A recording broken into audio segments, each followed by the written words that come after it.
One morning in the spring of 2012, a young man living on the outskirts of Charleston, West Virginia, stepped out onto his back porch to look at his yard. It was a cold, gray morning, and the weather over the past several days had been absolutely brutal. Torrential rain had pounded the entire region, turning his usually neat backyard into a muddy, waterlogged swamp. The ground was so saturated that the grass had completely given way to thick, brown mud, and deep pools of murky water had formed in the low spots. As the young man looked out across his property, his eyes were drawn to a specific area near his garden where the earth seemed to be collapsing. It looked like a small sinkhole was beginning to form, carved out by the sheer volume of water that had rushed through the yard. But as he looked closer, he realized that this was not just a natural depression in the dirt. There was something solid and unnatural poking through the shifting mud. It looked like a piece of dark, thick plastic, and it was wedged deep inside the collapsing hole. Feeling curious and perhaps a little bit uneasy, the young man grabbed his boots, stepped off the porch, and squelched his way through the deep mud toward the garden. When he reached the edge of the sinkhole, he bent down to get a better look. Sure enough, protruding from the wet earth was the top of a heavy-duty black plastic trash bag. And it did not look like it had just been washed there by the rain. It looked like it had been buried, and the heavy rainfall had slowly washed away the layers of dirt that had been hiding it for years. The top of the bag had been tightly secured with a knot. The young man reached his hand into the cold mud, gripped the plastic, and began to pull.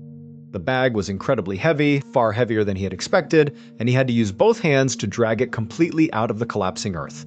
Once it was sitting on the grass, he hesitated for a moment. He reached down, untied the knot, and peeled back the thick plastic to look inside. What he saw in that moment made his stomach drop. He let go of the bag, stumbled backward in absolute horror, and immediately ran back toward his house to call the police. He had no idea at the time, but he had just solved one of the most baffling missing persons mysteries in the history of the county. But to understand how that plastic bag ended up in that muddy backyard, we have to go back 2 years to the spring of 2010.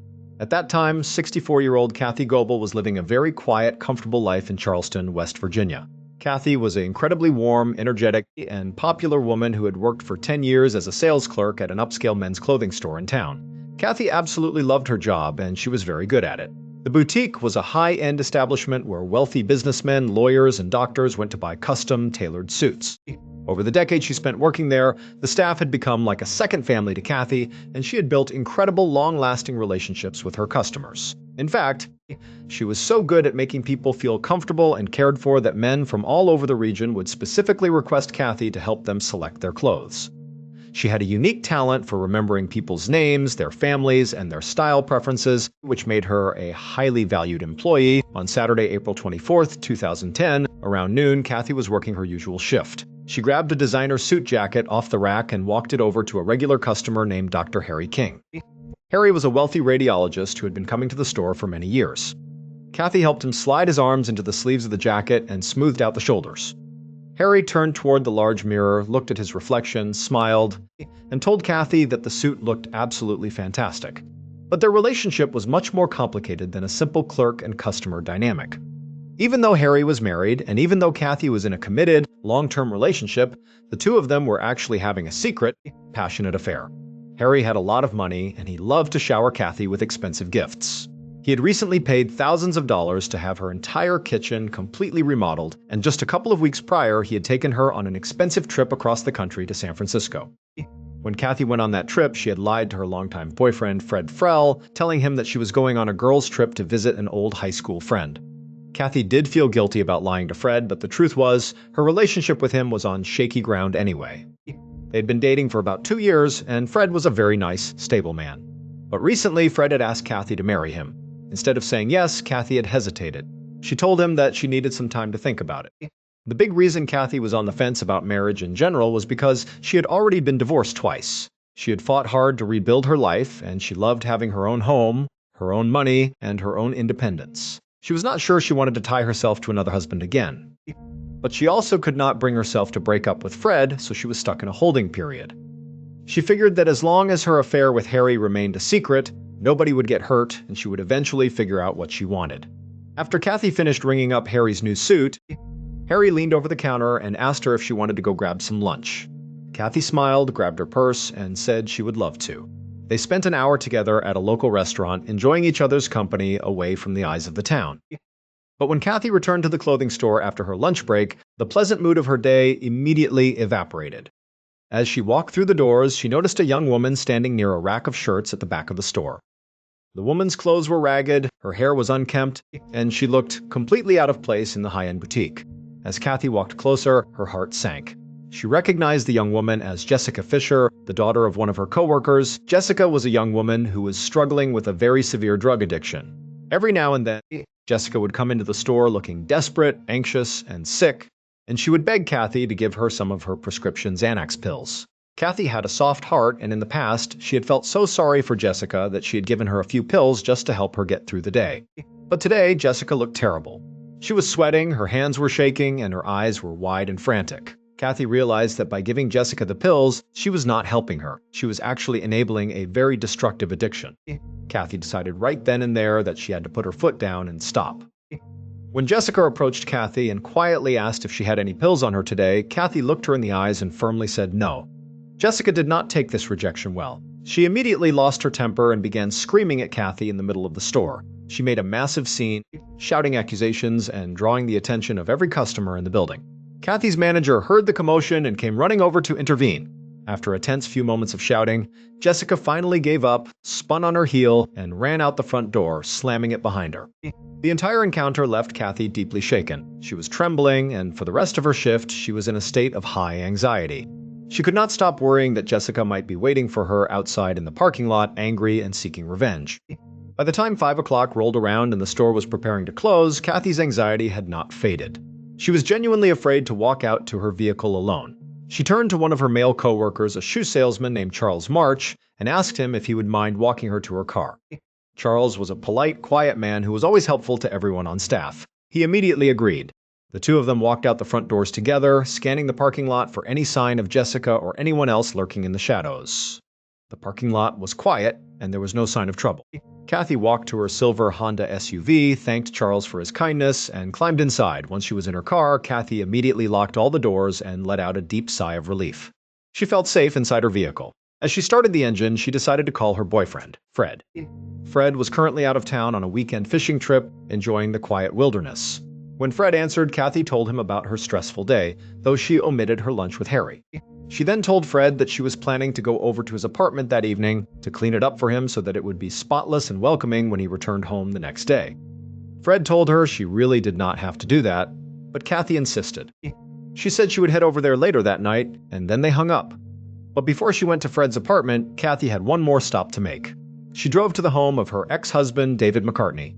Even though Kathy and David had been divorced for 20 years, they had 2 adult sons together, Jason and Paul, and they had managed to remain close friends. A few years prior, David had suffered a massive stroke. Although he survived, his health was severely compromised. He had significant mobility issues and struggled with cognitive tasks, including managing his finances. Since he lived alone and did not have anyone else to look after him, Kathy regularly stopped by his house to help him out, cook meals, and handle his chores. That Saturday evening, Kathy spent a couple of hours at David's house. She helped him organize his mail, pay several bills he had forgotten about, and cleaned his kitchen. Once she was finished, she said goodbye to David and walked out to her car.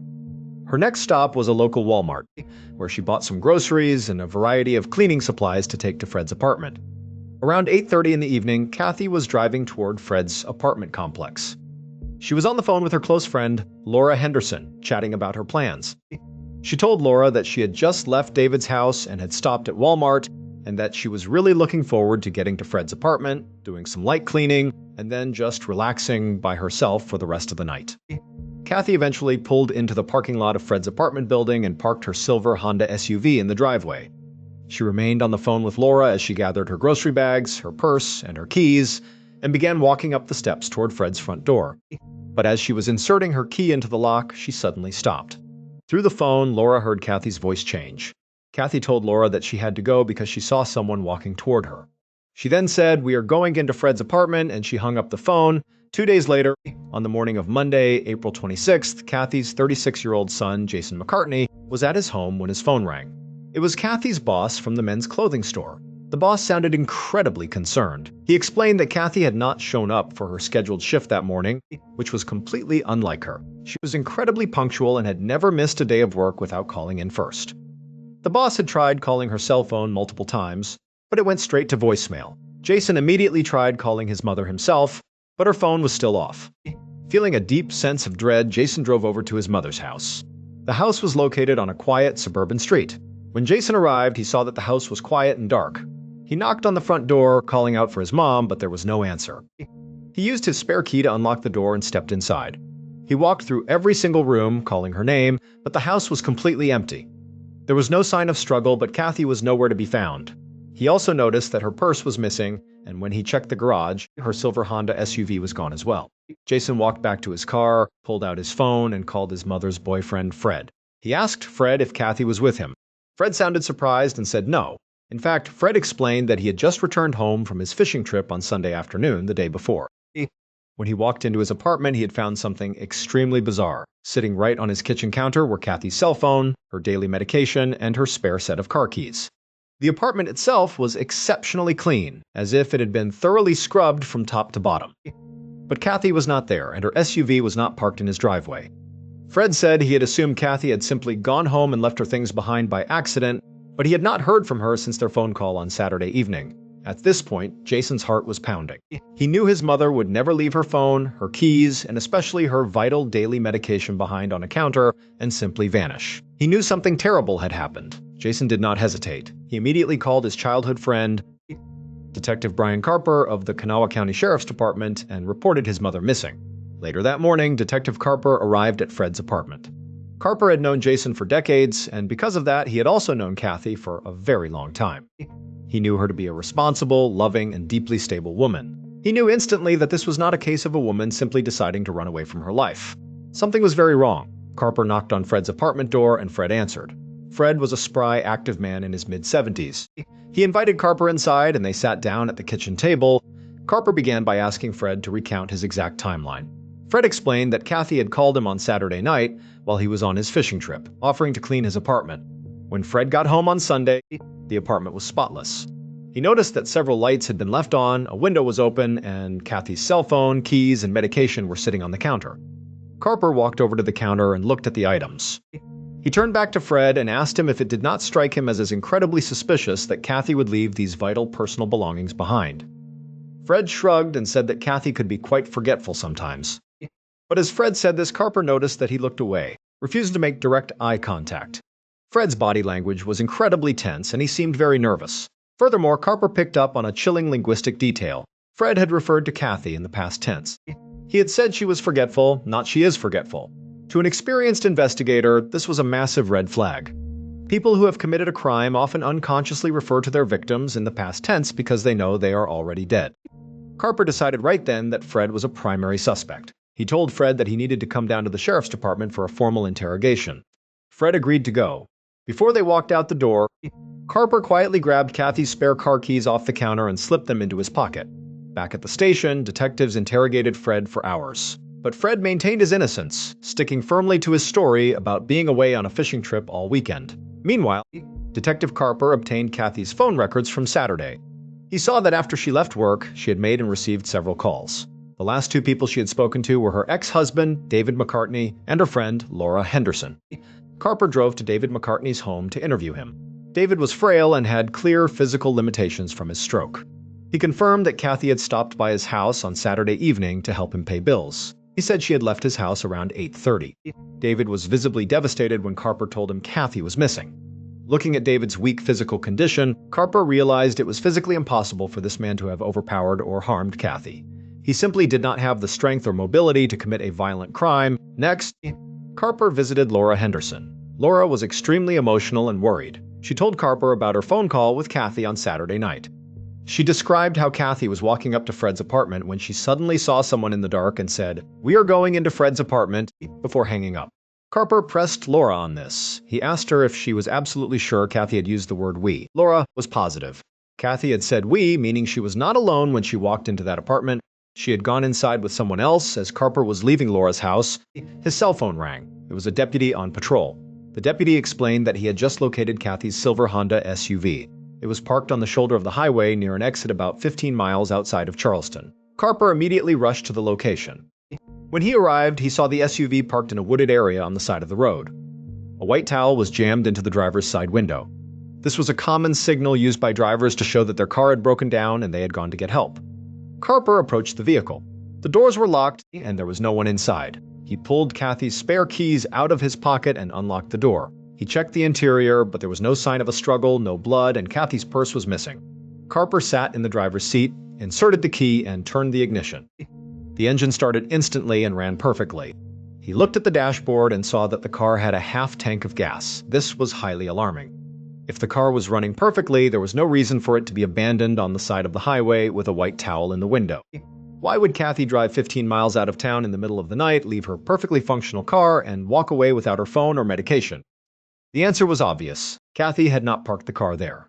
Someone else had. Someone had driven her SUV to this remote location, put the towel in the window to make it look like a breakdown, and walked away. It was a staged scene designed to mislead the police and buy the killer time. On Wednesday, April 28th, Detective Carper returned to the men's clothing store where Kathy worked. He needed to find out who else Kathy had interacted with on the day she disappeared. He sat down with the store manager in a quiet corner of the boutique. The manager recounted Kathy's final shift. She said it had been a very normal day, except for one highly unusual event. In the afternoon, a young woman named Jessica Fisher had come into the store and gotten into a screaming match with Kathy. The manager did not know what the fight was about, but she said Jessica had fled the store in a rage. Carper wrote down Jessica's name. The manager then added one more detail. She mentioned that Kathy had gone out to lunch that day with one of their regular customers, a radiologist named Dr. Harry King. Carper immediately brought Harry King in for questioning. The moment Harry sat down in the interrogation room, he became visibly terrified. He began to cry and put his head in his hands. He confessed to the affair, admitting that he and Kathy had been seeing each other secretly and had recently gone to San Francisco. He explained that he had been buying her expensive gifts and was terrified that his wife would find out. Carper asked Harry where he was on Saturday night. Harry claimed he was at home with his wife all evening. Carper contacted Harry's wife. She was absolutely devastated to learn about her husband's infidelity, but she verified his alibi. She stated firmly that Harry had indeed been home with her all Saturday night. Carper believed her. She had no reason to lie to protect a cheating husband. A few days later, on May 1st, Carper tracked down Jessica Fisher to a rundown, cheap motel on the edge of town. When she opened the door, Carper was shocked by her appearance. She was incredibly gaunt, pale, and clearly suffering from a severe drug addiction. When Carper asked her about the fight with Kathy, Jessica broke down in tears. She admitted that she had gone to the store to beg Kathy for Xanax. She said Kathy had given her pills in the past out of pity, but that Saturday, Kathy had refused. Jessica admitted she lost her temper and screamed at her, but she swore that she had left the store and never saw Kathy again. Jessica agreed to come to the station to take a polygraph test to prove her innocence, but when the scheduled time came, she never showed up. She packed her bags and vanished from the motel, leaving no trace. Meanwhile, the forensics team processed Kathy's Honda SUV. They searched the entire vehicle for fingerprints, hair, fibers, and DNA. But when the report came back, the results were incredibly frustrating. The only DNA and fingerprints found inside the vehicle belonged to Kathy herself. Whoever had driven her car to the highway had been extremely careful. They had likely worn gloves and wiped down any surfaces they touched. Without any physical evidence, the investigation completely stalled. Fred Frell maintained his innocence, and his fishing trip alibi, while difficult to verify completely, could not be disproved. David McCartney was physically incapable of committing the crime. Dr. Harry King had a verified alibi. Jessica Fisher was a drug addict on the run, but there was absolutely no evidence linking her to Fred's apartment or Kathy's vehicle. Months turned into years, and Kathy Goble remained missing. Her bank accounts and credit cards were never touched. Her family, including her sons Jason and Paul, were left in a state of agonizing limbo. They knew in their hearts that she was dead, but without a body or an arrest, they could not find any closure. Detective Carper refused to let the case go, keeping her file on his desk and constantly reviewing his notes. But as the second anniversary of her disappearance approached in April of 2012, the case was completely cold. That was until April 25th, 2012. Torrential rain had caused massive flooding throughout Kanawha County, turning the entire region into a swampy mess. Mudslides were reported and rivers were overflowing. That morning, a 911 call came in from a young man living on the outskirts of Charleston. The heavy rain had caused the soil in his backyard to collapse, revealing a sinkhole near his garden. Inside that sinkhole, the young man had discovered a heavy black plastic trash bag containing human remains. Detective Carper and his team rushed to the property. As the forensic team carefully excavated the bag and opened it, they confirmed that it contained the badly decomposed remains of a female. An autopsy would later confirm through dental records that the remains were indeed those of Kathy Goble. But the most shocking part of the discovery was the location. Carper looked up at the house and asked the young man who owned the property. The young man gave his father's name. His father was Charles March. Charles March was the quiet, polite shoe salesman from the men's clothing store. He was the helpful coworker who had walked Kathy to her car on the very night she disappeared to keep her safe from Jessica Fisher. He was a man who had never once been considered a suspect. He had cooperated with the initial investigation, calmly telling detectives that he had watched Kathy drive away safely at 5 o'clock on Saturday evening. The police immediately arrested Charles March and executed a search warrant on his home. When investigators searched his house, they discovered a dark, hidden life. Charles March was not the gentle, helpful coworker he pretended to be. He had a history of stalking women and had become deeply, dangerously obsessed with Kathy Goble. He had been watching her for months, learning her routines, her habits, and her schedule. Faced with the undeniable evidence of Kathy's body buried in his backyard, Charles March eventually broke down and confessed to the murder. This is how the tragic events of Saturday, April 24, 2010, actually unfolded. Charles March had walked Kathy to her car at 5 o'clock that evening, pretending to be a protective friend. But once Kathy drove away, Charles got into his own car and followed her. He watched as she drove to her ex-husband David's house, waiting down the street in the dark. He followed her to Walmart, watching her buy cleaning supplies and groceries. He then followed her to Fred's apartment complex. Charles arrived at the apartment building just before Kathy. He parked his car down the street and hid in the shadows near the entrance, waiting for her to arrive. Around 8:30, Kathy parked her SUV and walked up the steps, talking to her friend Laura on the phone. As she reached the door, Charles stepped out of the shadows. Kathy was surprised to see him, but because she knew him and trusted him, she felt no fear. She assumed he was there for some normal, work-related reason. She did not want to be rude, so she gestured for him to come inside with her. Still on the phone with Laura, she said, "We are going into Fred's apartment," referring to herself and Charles. Once inside, Kathy set her groceries and cleaning supplies on the counter and hung up the phone. She asked Charles why he was there. Charles lied to her, claiming he had some urgent car trouble or needed her help with something, and asked if she would take a quick drive with him in his car. Kathy, being a naturally helpful and kind person, agreed. She left her phone, her medication, and her spare keys on the counter, fully intending to return in just a few minutes to clean the apartment. They walked out, got into Charles's car, and he drove her to his house on the edge of town. Once inside his home, Charles's behavior completely changed. He confessed his romantic obsession with her and demanded that she have sex with him. Kathy was shocked, disgusted, and deeply terrified. She immediately rejected his advances and demanded that he take her back to her car. This rejection sent Charles into an uncontrollable, violent rage. He grabbed Kathy, tied her hands, and brutally strangled her to death. Once she was dead, Charles carried her body out into his backyard garden, dug a shallow grave, and buried her in the dirt. But Charles still had to cover up his crime. He knew her silver Honda SUV was still parked at Fred's apartment. Later that night, he drove back to the apartment complex. He entered Fred's apartment using Kathy's keys, which were still sitting on the counter. He decided to thoroughly clean the entire apartment to remove any potential trace of his presence. He scrubbed the counters, washed the floors, and wiped down every surface, leaving the apartment sterile and spotless. He then took Kathy's silver Honda SUV and drove it 15 miles outside of town to the side of the highway. He parked it, locked the doors, and jammed a white towel into the window to make it look like a breakdown. He wiped the vehicle down to remove any fingerprints or DNA, and then made his way back home, believing he had committed the perfect crime. And for 2 years, he had gotten away with it. If it had not been for the historic heavy rainfall and flooding of 2012, Kathy's body might never have been found. In May of 2012, Charles March pleaded guilty to first-degree murder. He was sentenced to life in prison without the possibility of parole. However, justice would take a final, strange turn. Just 2 years into his life sentence, in 2014, Charles March was diagnosed with advanced cancer. He died in prison shortly after, never fully serving the time for the horrific crime he committed. The discovery of Kathy's body brought a tragic end to the 2-year search. For her sons, Jason and Paul, it was a devastating conclusion, but they were finally able to lay their mother to rest with the dignity she deserved.